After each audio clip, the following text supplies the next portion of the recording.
Hello বন্ধুরা, cute Barbie স্টোরিতে তোমাদের সবাইকে অনেক অনেক স্বাগত জানাই। আশা করি তোমরা সবাই খুব খুব ভালো আছো। তো চলো বন্ধুরা, আজকের গল্পে কি হতে চলেছে আমরা সবাই দেখে নিই। দেখো বন্ধুরা, এখন তো সকালবেলা, আর এখানে কৃষ্ণা আর আকাশ বসে বসে কি যেন কথা বলছে, আর মিষ্টি, গিনি, মিনি, পিকু তো খাটে বসে খেলা করছে। কৃষ্ণা, বলছি কাল তো একটা কথা তোমাকে জানাতেই ভুলে গিয়েছি। কি কথা জানাতে ভুলে গিয়েছো তুমি? কাল রায় ফোন করেছিল, বলছিল ওর কলেজের পরীক্ষা শেষ হয়ে গিয়েছে, আজকে বাড়ি ফিরবে বললো। কাল তো দোকান থেকে আসতে একটু দেরি হয়ে গিয়েছিল, তাই কথাটা আর কাউকে বলা হয়নি। ও মা, তাই? রাই এতদিন পর বাড়ি ফিরছে? বেশ ভালোই হয়েছে, আবার আগের মতো আমরা সবাই একসাথে থাকবো। মা, ও মা, তোমরা কার আসার কথা বলছো গো? কে আসবে আমাদের বাড়িতে? তোর ছোট পিসিমণি বাড়ি ফিরছে। ও তাই নাকি? কি মজা! আমার ছোট পিসিমণি বাড়ি ফিরছে। ও মা, কখন আসবে গো ছোট পিসিমণি? আমি তো কিছুই জানি না, কাল তোর বাবাকে ফোন করেছিল। হ্যাঁ গো, তোমাকে কিছু বলেছে কখন আসবে রাই? আমাকে তো সেরকম ভাবে কিছুই বলেনি। আমি ওকে বললাম, কখন আসবি টাইমটা বল, আমি সেই মতো স্টেশনে তোকে আনতে চলে যাব। কিন্তু রায় আমার তো কোনো কথাই শুনলো না, বললো আমি একাই চলে যাব। রাই বলেছে যখন, ও ঠিক আসতে পারবে। আরে, রায় যে আসছে এটা তো মাকেই জানানো হয়নি এখনো। দাঁড়াও, মাকে ডাক দিই একবার। মা, ও মা, একটু আমাদের ঘরে আসুন না। কি হলো বৌমা, ডাকছিলে আমাকে? হ্যাঁ মা, ডাকছিলাম।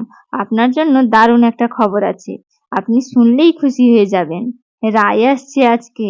ও তাই নাকি? তা কখন আসছে রাই, কিছু বলেছে? ওকে তো আনতে যেতে হবে স্টেশনে। ও মা, আমি রায়কে বলেছিলাম ও কখন আসবে সেটা আমাদের জানাতে, কিন্তু ও আমাকে কিছুই বললো না। শুধু এটাই বললো, তোমাদের এত চিন্তা করতে হবে না, আমি ঠিক চলে যাব। ও, কিছু বলেনি যখন, তখন আর কি করে আনতে যাবি? একা মেয়ে কি করে আসবে যে এতটা পথ?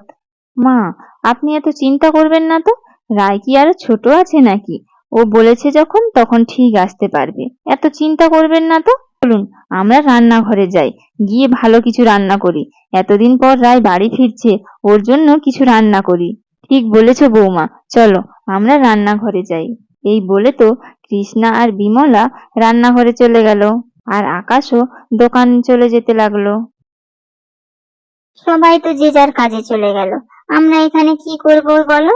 চলো, আমরাও বাইরে গিয়ে খেলা করি। আর তখনই তো সব বাচ্চারা বাইরে চলে গেল। বৌমা, বলছি কি, বড় খোকাকে ফোন করে বলো একটু মাছ মাংস আনতে। রায় তো হোস্টেলে থেকে পড়াশোনা করতো, আর সেখানে তো খাওয়া দাওয়ার কোনো ঠিক নেই। মা, আপনি কিছু চিন্তা করবেন না, আমি বলে দিয়েছি মাছ মাংস আনতে। আমি জানি রায় খুব কষা মাংস খেতে পছন্দ করে, তাই ভাবছিলাম আজ একটু কষা কষা করে মাংস রান্না করব আর লুচি করব। কৃষ্ণা আর বিমলা যখন কথা বলতে ব্যস্ত ছিল, তখনই তো রায় বাড়ি এসে পৌঁছালো। এ কি, আমি এসেছি বলে কি কেউ বুঝতেই পারেনি? আরে, ওই তো ওখানে সব বাচ্চারা বসে খেলা করছে। যাই, মিষ্টিকে গিয়ে সারপ্রাইজ দিই। এই বলে তো রায় চুপি চুপি মিষ্টির কাছে যেতে লাগলো, আর মিষ্টিকে কোলে নিয়ে জোরে জোরে ঘোরাতে লাগলো। মিষ্টি, মিষ্টি কেমন আছিস? আরে আরে, কে কে আমাকে ঘোরাচ্ছে? নামাও, আমাকে নামাও বলছি। আরে আমার মাথা ঘোরাচ্ছে তো। আরে পিসিমণি, তুমি এসে গিয়েছো? হ্যাঁ মিষ্টি, আমি এসে গিয়েছি। কেমন আছিস বল? কত বড় হয়ে গেছিস রে। ইস, তোরা নিশ্চয়ই গিনি মিনি, আমি আজও বুঝতে পারলাম না তোদের মধ্যে কে গিনি আর কে মিনি। পিসিমণি, আমি যাই, গিয়ে সবাইকে বলে আসি যে তুমি চলে এসেছো। না মিষ্টি, তুই দাঁড়া, আমি যাই, গিয়ে মাকে ডাক দিই। মা, ও মা, তুমি কোথায়? বাইরে এসো, দেখো আমি তো এসে গেছি। বৌদি ভাই, রুষা, তোরা কোথায় সবাই? আরে, এটা রায় ডাকলো মনে হলো না। রায় কি তাহলে চলে এসেছে? দেখি তো গিয়ে একবার। এই বলে তো বিমলা বাইরে যেতে লাগলো। রায়, তুই চলে এসেছিস? আয়, আমার কাছে আয়। আয়, তোকে দেখি একবার ভালো করে। ও মা, তুমি কেমন আছো গো? তুমি তো দেখছি সেই আগের মতোই সুন্দরী রয়েছো। তোমার বিউটি তো আরো দিনে দিনে বেড়ে যাচ্ছে মা। আয় পাজি মেয়ে, তোর এসেই শুরু হয়ে গিয়েছে। কান মোলা খাবি এবার, আমি বলে দিলাম। কি ব্যাপার মা, মেয়েটা সবে বাড়িতে এলো আর আপনি আসতে না আসতেই বকা দিচ্ছেন? বৌদি ভাই, কেমন আছো তুমি? ভালো আছি বোন।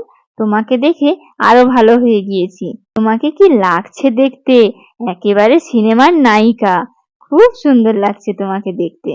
লাগবে না, মায়ের মতো হয়েছি তো, তাই তো এত সুন্দর, তাই না মা? বলো। কিন্তু রুষা কোথায় গেল? এতক্ষণ চলে এলাম আর ওর এখনো পাত্তা নেই কেন? রুষা তো ঘরের ভেতরেই ছিল। ও হয়তো বুঝতে পারেনি যে তুই এসেছিস। দাঁড়া, ওকে একবার ডাক দিই। রুষা, বেরিয়ে আয়, দেখ রাই এসে গিয়েছে। তারপর তো রুষা ঘর থেকে বাইরে বেরিয়ে এলো। রাই, তুই এসে গিয়েছিস? আমাকে একবারও ডাকিসনি কেন? আমি কখন থেকে তোর জন্য ওয়েট করে বসে আছি। দিদি, তুই আয় আগে আমার কাছে, তোকে একটু দেখি ভালো করে। কতদিন পর তোকে সামনাসামনি দেখলাম, বলতো কেমন আছিস বল? আমি ভালো আছি, তুই কেমন আছিস? আর তোর পড়াশোনা কেমন চলছে? আমিও ভালো আছি, আর পড়াশোনাও খুব ভালো চলছে। দিদি, তোর সাথে কিন্তু আমার অনেক কথা আছে। আজ রাতে ঘুমালে কিন্তু হবে না, সারা রাত জেগে দুজনে অনেক গল্প করব, কেমন? দুই বোন এক জায়গায় হলে এদের কথা আর শেষ হয় না।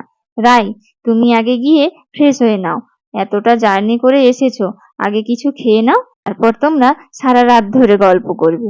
তোর দাদা ভাই তুই আসবি বলে বাজার থেকে তোর পছন্দের মাছ মাংস সবকিছু এনেছে।